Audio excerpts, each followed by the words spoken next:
God, I love this car. Good morning, Roberto again, back in the M2. Need to put some more miles on. I had to move the break-in service because I still wasn't even at 1,000 miles, so just wanted to give myself the weekend to drive the car a bit more. And also, answer some of your questions. Thank you so much for your support on the video that I posted the other day with my 2-month ownership review and first impressions. Really appreciate your feedback and comments, and yeah, just it's been so nice connecting with some of you. So I do want to answer some of the questions that were asked in the video as well. So without further ado, let's go drive this car. So the first thing that I will say is that I said in the previous video that I love this car, and the thing is, even if I didn't have to put some extra miles on it this weekend for this break-in service, I would still want to go and drive it anyway.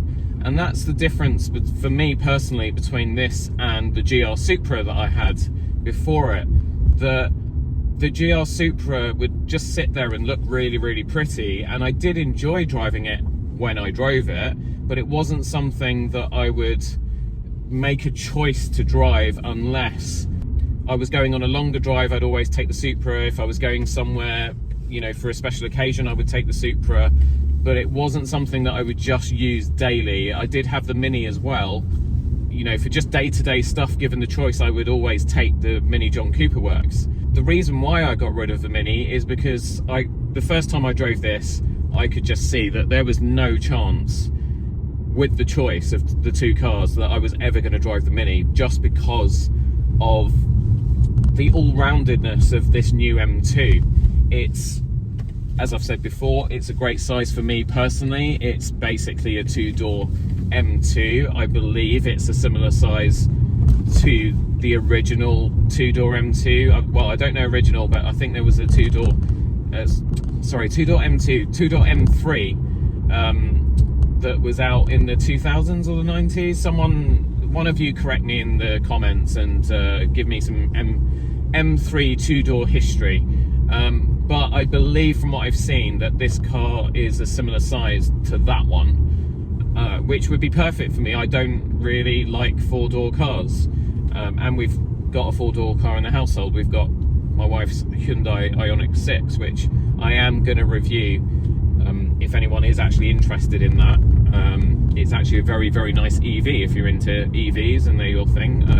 Anyone watching this, I don't think, would be into EVs, but anyway, it's a good second car to have in the household. I just always want to drive this, whether it's just a quick trip to the shops, which I'm kind of mindful of not doing too often because I don't think these engines were designed for that.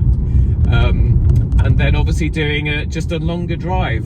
It's 8:20 on a Saturday morning. My wife won't be out of bed until about 9:15. We're short of bread, so I've got to go do that. But I'm going to take the very long route. The local bakery is about 5 minutes away, but I'm just going to go find some country roads and enjoy this car some more today. Now, one thing I will recommend is, even if you don't get the car PPF'd, is to definitely go for some sort of ceramic, hydrophobic, or whatever they call it, coating on the car. So I've got the G Technique thing that Platinum PPF in Potter's Bar did for me. They did a great job. And then my detailer, he's added something extra on top of that. Don't ask me what it is, I've got no idea. But the combination of those two things just repels water like anything. It has been raining for the last couple of days in London, and honestly, I walked back to the car the other day after walking the dogs in the rain, and I could just see rain just dropping off it. It was great. I mean, that doesn't mean just because you have the car ceramic coated that rain is not going to sit on it. Rain will sit on it. It just means it kind of runs off, like the excess runs off really easily, and then it's a lot easier to deal with whatever's left sitting on top. But it does make a huge difference, and get your glass treated as well, because that makes a massive difference. I don't know if you can see my windscreen here, but that was covered in rain when I got in the car, and it really helps the wipers to do their thing. So a little bit more about the M buttons on the steering wheel. You have M1 on the left and M2 on the right, and you can actually preset those with all the different types of setup that you might want for the car. So in M1 I've got it's inefficient at the moment. I think that might be how I've got the digital key set up. So when I get in, it loads my BMW ID profile and it starts the car in efficient mode, the suspension in comfort, the steering in comfort, and the braking in comfort. I tend to let it run like that for at least the first 10 minutes or so, just to let the engine warm up a little bit. And then when I flip it into M1, I've got that set to sport for the engine, comfort for the suspension, comfort for the steering, and comfort for the braking. And then M2 is basically all bets are off, throw everything at it.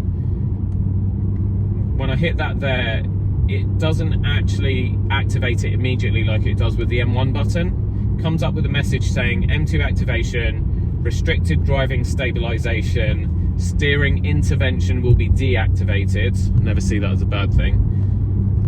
Please confirm by pressing the M2 button again. So then when I press the M2 button again, whoa, okay.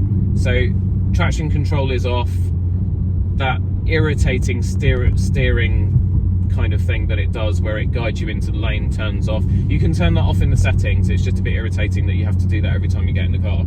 It's basically the car in its most spirited, and I've actually just my stomach just turned a little bit, because the difference between riding it in its protected setup and then just taking all of the belts and braces off, it is enough for you to feel it in your bloodstream. It really does get your heart racing, and yeah, you just get, I don't know, your stomach just starts doing somersaults in a really good way. It's absolutely brilliant. It's so exciting. So yeah, I can't wait for a couple of weeks time when this goes on track. Any other M2 owners out there, just let me know if you know what I'm feeling, or if you disagree, if you think I'm just being an idiot. But yeah, anyway, I'm going to turn that off now. So I'm going to go back into M1. So just keep the engine in sport and everything else in comfort, and that'll be quite nice. The sound that this thing makes when it goes through the different gears is just awesome. And I know some of it is probably pumped into the cabin, but I don't care about that. I mean, if it's pumped in here and it's making me happy, but it's also making things a little bit more bearable for people outside of the car, fair enough. I'll try and stop somewhere once the engine's nice and warm. I'll try and stop somewhere and actually rev it so that we can hear the exhaust, because I've not done that on camera yet. I've only done a cold start. It's nice and quiet this morning, so I've got my notes here in front of me, so when I get to a safe place just to pause, I will quickly read your comment and question and then continue and answer while I'm driving. James, thank you so much for watching. That's at JBRZY805, said, enjoyed this video a lot. Thanks for posting. I'm picking up my 2025 M2 tomorrow. So that's today. So James, congratulations. By the time you see this, you'll have already picked it up. So please get in the comments and let us know how collection day went and how your first drive in your new car was. But congratulations, I'm so happy for you. And I know that you'll be waking up this morning. You've probably been up for hours already. Really excited, and so you should be. It's a special day. Congratulations. And it's also James's first M car like mine. He went for the carbon roof in black with M suspension in auto. Okay, well, I mean, the M2 comes with M suspension oh no, hang on, maybe that's something you can add. Don't know, actually. James, drop a comment, let me know what that is, because I don't know, does that mean you went for the track pack, with the speed where they take off the top speed limit. Anyway, it's his first M car. Like, this is my first proper M car. So welcome to the club, James. And yeah, I hope we get to drive our cars together one day. While I'm on that, actually, I'm really keen to hear from other M2 owners, because I'm really struggling to find an M2 owners driving club that's in or around London. So if anyone knows of one, please drop a comment and let me know. And if we all sort of are struggling, if anyone's interested in me starting one, also drop a comment and get in touch, and let's see if we can start a little M2 community down here. Steel Cowboy 2751. Steel Cowboy, thank you so much again. I have a 24 M2 Brooklyn Grey Auto. That is the test drive car that I had. It was the pre-LCI in Brooklyn Grey with a cognac interior. They don't offer the cognac interior anymore. It's just black, and then you've just got a choice of what you do here. Absolutely love it. Just added the tray, carbon fiber front lip, side skirts, rear winglets and spoiler. It's now a complete beautiful car, the best looking M car in my opinion, and I agree with you. I don't like the beaver teeth on the M4 and the M3. They're awesome cars, but I just don't like the front end, and I don't understand why reviewers, particularly car critics, suddenly ignored the beaver teeth on those cars when they were slagging off the squared off front end of this one. Oh, it's all clickbait, right? Anyway, Zwerg Pirate XXL, that is Ake. I hope I've pronounced that correctly. Thanks again for watching. Small correction, the F87 non-competition didn't use the B58, but it used the N55. I don't remember specifically naming the engine in the old M2. When I said OG M2 in that video, I was referring to the non-LCI G87. I wasn't talking about the F87 at all. So thank you for that, much appreciated, and thanks for doing it in a really kind way as well, because I had some people that were actually quite horrible. But yeah, in that video I don't remember ever referring to the F87 M2. When I said OG M2, I probably used the word OG inappropriately, because now I'm learning that when you say OG M2 it means the F87.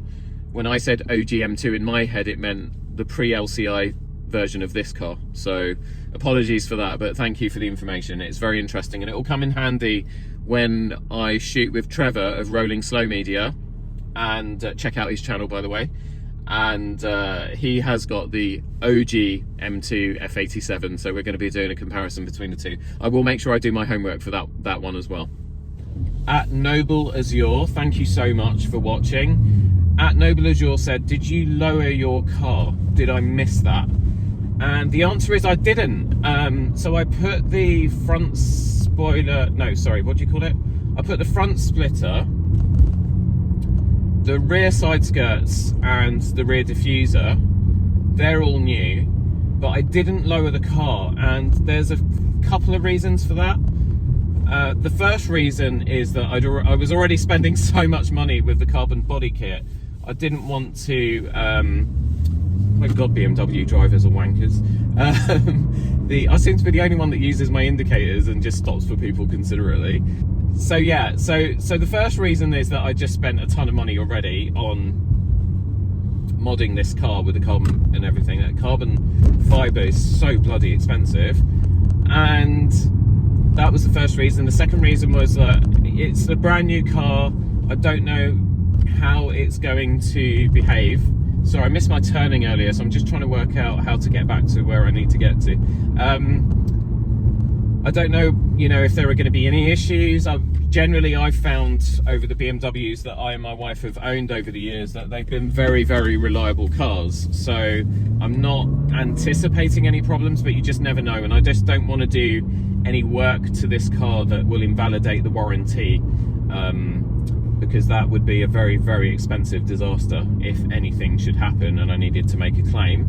But yeah, I didn't lower it. But as a result, at first glance, adding those side skirts, the diffuser, it does look like the car's been lowered, and certainly it feels like the car's been lowered. I really do take speed humps with caution, and our driveway sort of slopes in quite dramatically. Let's see if I can go this way. Our driveway slopes in quite dramatically from the pavement, and when I went back to Platinum PPF, because they just had a couple little things they needed to sort out, they noticed that on the side skirts there was a little bit of damage underneath, and we couldn't work out what it was. So we just thought maybe I'd gone over a quite high speed hump, because I never take speed humps quickly anyway. But then it actually turns out it was our driveway. The pavement, some of the paving stones were dropped, so we had to get the council to put some sand underneath them and raise them up. And since they've done that, it's been much better, but I do have to go off my driveway quite slowly.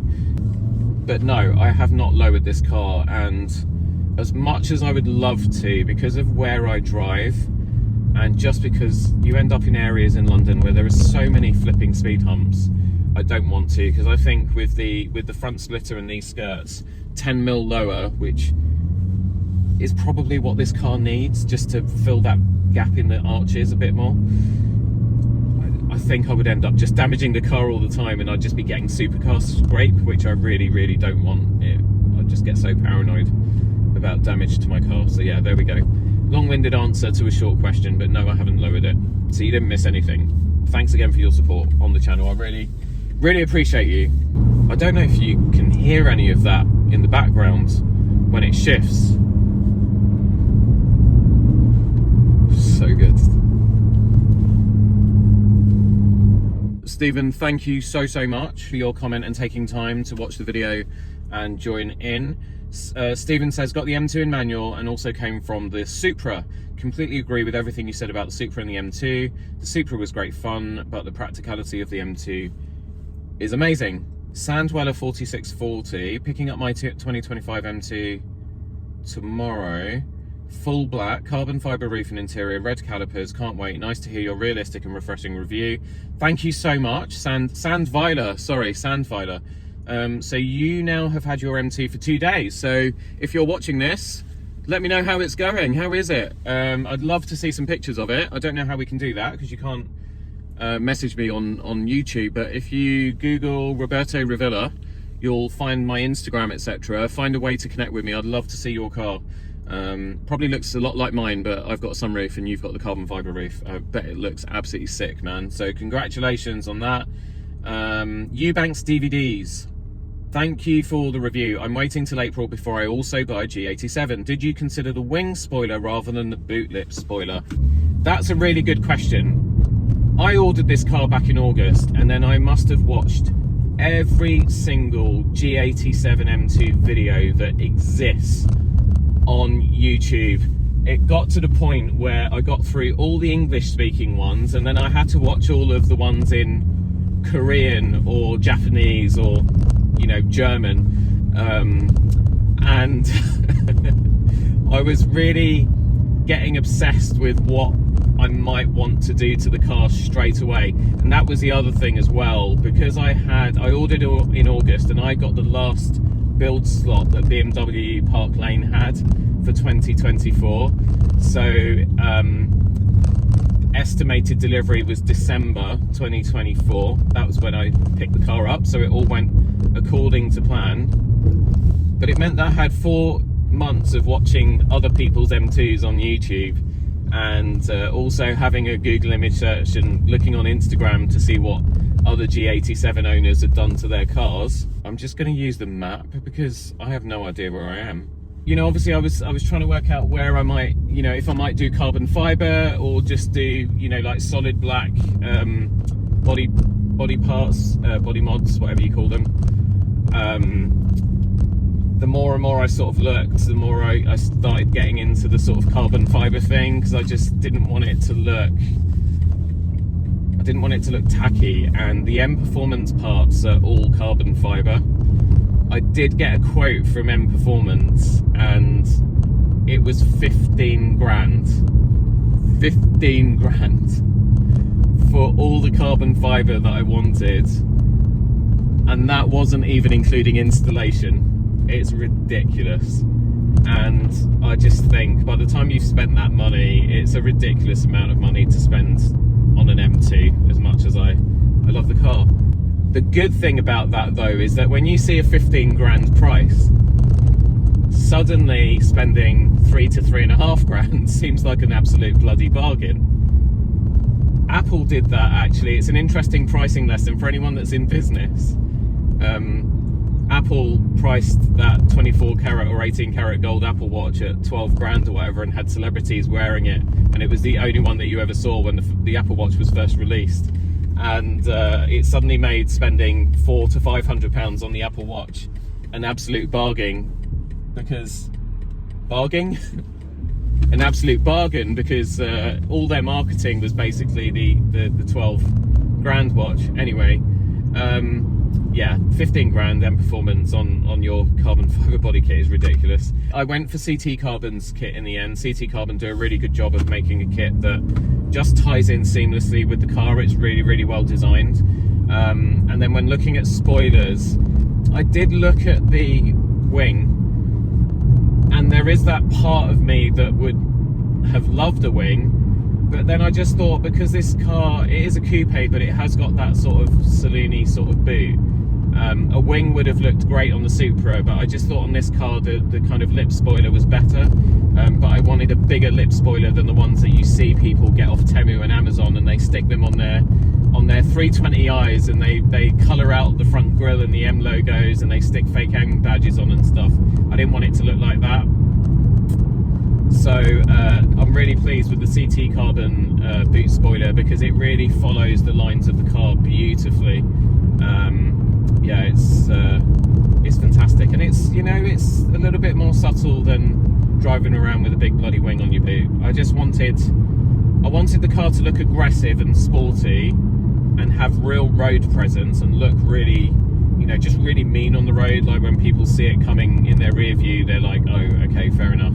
I think it's enough with the lip spoiler. I don't think we need to be going, you know, sort of full downforce. Certainly not yet anyway. Could change my mind in the future. I think also with those types of spoilers, you have to drill into the car, and again, I just don't want to do that at the moment. As I say, it might be something that I do in years to come, but at the moment, it's, yeah, wasn't really an option for me.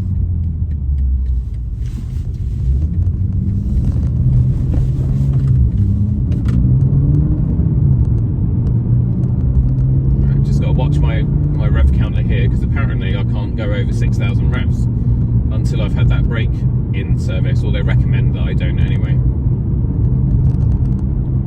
This is really nice now, because now I'm getting out onto some proper country roads, but it's South Hertfordshire country roads, which are generally nice and smooth, not potholy, and there's plenty of space for people to pass. I would absolutely hate to take this car on a traditional British country single track road. That would be an absolute nightmare. I would hate that. And as a comparison to the Supra,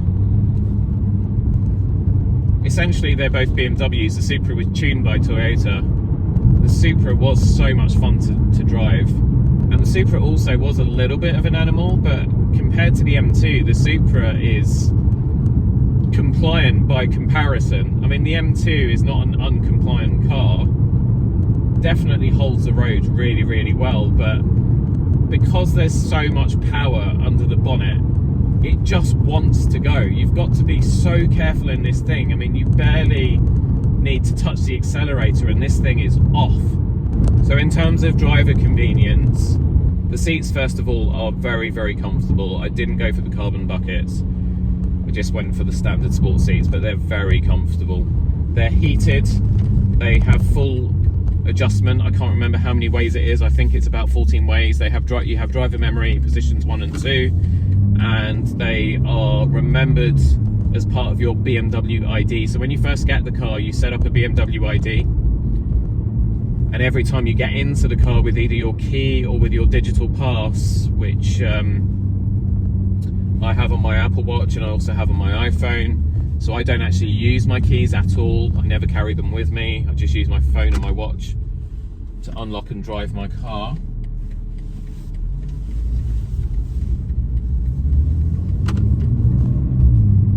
but it remembers all of your preferences and settings, and it logs in straight away, and you feel your seat sort of adjusting and the lumbar adjusting to where you left it, or sorry, where you prefer it to be, your engine setup, all of the things that you like to just be there when you get in the car. The only thing that's not coded, and I wish it was, is this speed limit thing, because I can't stand all the binging and bonging. It's really irritating, but it's very, very easy to turn off. You have to do it every time you start the car, but it's very, very simple, and it's not a hardship at all. The set button on the steering wheel, you just hold it down for a couple of seconds until you get a message pop up in the display that says speed limiter deactivated, and you're good to go. I do sometimes leave it on. Sometimes it's quite handy, particularly in central London where it's 20 miles per hour everywhere, and there are so many speed cameras, it's crazy. But when you're out on open road or the motorway or whatever, I just turn it off. In terms of displays, you have got these two large screens that are very bright, very easy to read in the daytime. For those of you that are looking to get your car PPF'd, I recommend talking to your detailer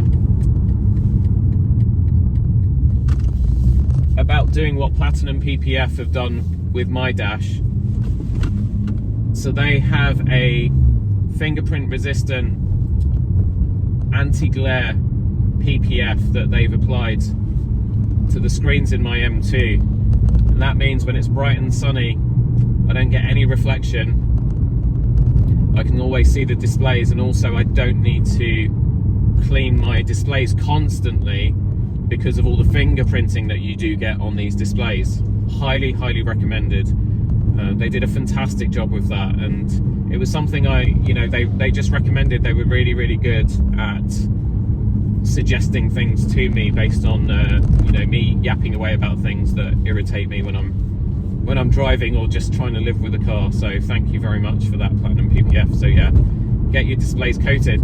The system is BMW's iDrive 8.5. A lot of professional reviewers, and I am not a professional reviewer if you couldn't tell by now, but a lot of professional reviewers don't seem to know what the difference is between iDrive 8 on the pre-LCI and iDrive 8.5 on the LCI M2. And it is actually quite a fundamental difference when it comes to day-to-day use. So on the pre-LCI, iDrive 8, to do things like the heating controls and so on, because you don't have the physical buttons for that anymore down here, you had to go into the menu system to change the heating and so on. Your fan speed, temperature, heated seats, all of that stuff. With iDrive 8.5, that update in the LCI version of the M2 gives you all of those controls that you lost when they got rid of the buttons down here. It gives you them at the bottom of the screen.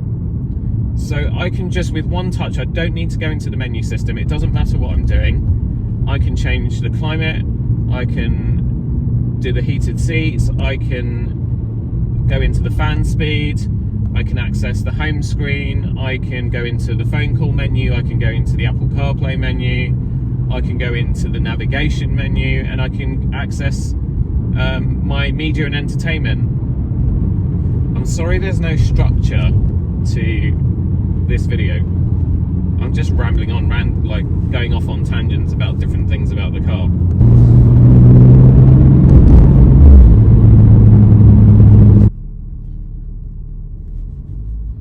Just going over a very vicious speed hump there. The only thing I would say is think twice about getting a body kit and front splitter and lowering your car and all of that stuff if you live somewhere where there's a lot of speed humps. I mean, you should never really, if you love your car, you should never really take speed humps at high speed anyway. It's a stupid thing to do, because you just end up trashing your suspension. I just drove past the 220i. See, like, people want to slag off the looks of a 2 Series. Go to that. It looks horrible.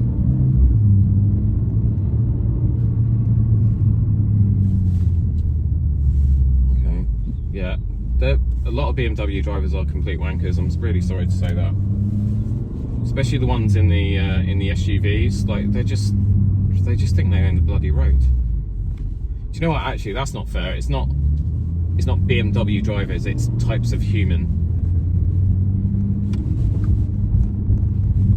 I'm a nice one. I know where my indicators are. I say thank you when someone lets me go.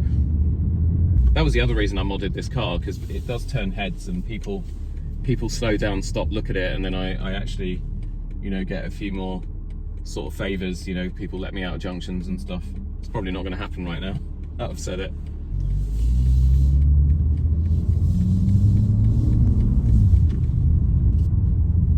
There's another question which was from Speed Demon RS3. I presume, Speed Demon, that you own an Audi RS3, which is a phenomenal car.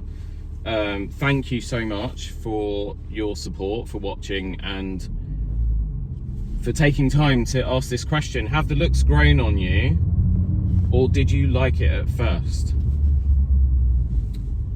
So 2023 passed me by without even knowing that there was a new M2.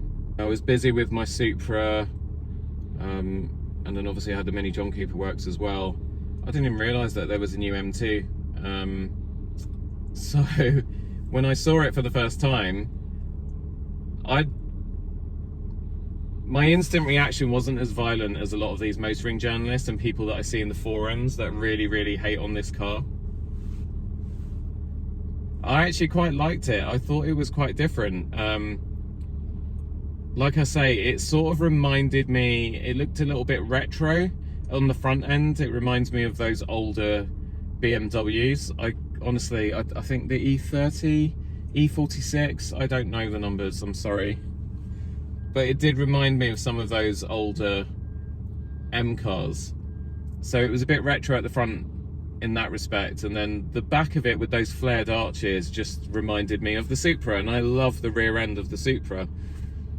So in a word, I guess I kind of like this, and it just grew more and more on me. And now with what I've done to it, in terms of the body kit and so on, I think it just looks amazing. It really does. I wanted it to kind of look like the sort of car that Bruce Wayne would just keep in the garage and use when he goes to Walmart, goes to pick up some bread or something, because obviously he's not going to use the Lamborghini or the Batmobile for that, but you might like to drive something like this. This next one is from Jantupa8165. Thank you. And it's not a question, it's actually just a really nice bit of feedback. One of my favourite videos recently seen, I have to say, have fallen for the M2, and I'm happy to see finally an honest review of the G87. Just pure enjoyment out of the car. Excited to hear more about the track. Thank you so much. I'm really excited for that track day as well. Then Alistair Stewart 13394. I have the same on order except paint colour Grigio Telesto. Changed mine 3 times, don't ask. Grigio Telesto is a really lovely colour. It's that Lamborghini grey, so your car's going to look really classy. Carbon fibre roof, bi-colour alloys, that's going to look really good. Arrives June, July. Wow, that's quite a long wait. I'm sorry that you have to wait for so long. If you see it, give me a 2. I'm not going to say exactly where he is, but he's not far from me. No plans to mod, prefer the wolf in sheep's clothing approach, but that's just me. I mean, mate, you've gone for Grigio Telesto with a carbon fibre roof, bi-colour alloys. Mate, I'm so sorry, but your car's going to stand out. It's going to look stunning. So yeah, your wolf in sheep's clothing thing totally out the window. Like what you've done, but would have left the spoiler as is. It's all personal opinion. It's fine, no problem. Great video, many thanks. PS, agree. M4 too big plus beaver teeth. Yeah, I love that. Tibial Stone 7, thanks so much for this. I have an LCI in Sao Paulo yellow on order. You're very brave. Carbon trim, manual transmission, red calipers, red highlighted seats. Can't wait. I had some questions if it's okay. How much was it for the body kit from CT Carbon? It looks mega. I've spent about 3.5 grand with them. Did you ceramic and PPF the car? Yes, so we did a track pack PPF, which covers the front ends, the front of the rear arches, basically the side skirts, basically anywhere where you're likely to get stone chip impact. And they did a custom PPF for me on all of the carbon at the front of the car, so I was very grateful for that. We ceramic coated the rest of the car that wasn't PPF'd, and they also did a ceramic coat over the PPF as well. We also ceramic coated the glass. Also did the treatment to the wheels and the brake, not the brake discs, but anyway, in the wheels to make them easier to clean. And then we PPF the front displays as well with the anti-fingerprint, anti-reflective coating, which you can see here. Any security upgrades that you'd recommend, like a steering lock ghost immobilizer? I do worry about theft in the UK, quite rightly. I have the Ghost 2, which is absolutely brilliant. I might do a separate video on that. If you want it, drop a drop a like anyway, and subscribe, but also just let me know in the comments, and I can do a separate quick video on the Ghost 2 immobilizer. But highly recommended. It's absolutely brilliant, and it works flawlessly. The Ghost 2, actually, if it's not engaged or turned off or whatever, as soon as you put the car in gear, that's it. The engine just flattens out. You can't even drive the car off, which is a great thing. Yeah, that's it. I think that's it. So yeah, we're gonna try and find somewhere where I can do a quick little rev of the exhaust so you can hear that, and maybe the next video I'll just do a sort of interior one so I can take you through everything that's going on in here. But if you enjoyed that little drive with me, and any aspiring M2 owners or existing M2 owners, if you found that entertaining or in the least bit useful, please do drop a like. Remember to subscribe, because there's more content coming. We are a magazine channel, so this is not about just cars or just style and tailoring and James Bond. There's a whole variety of stuff.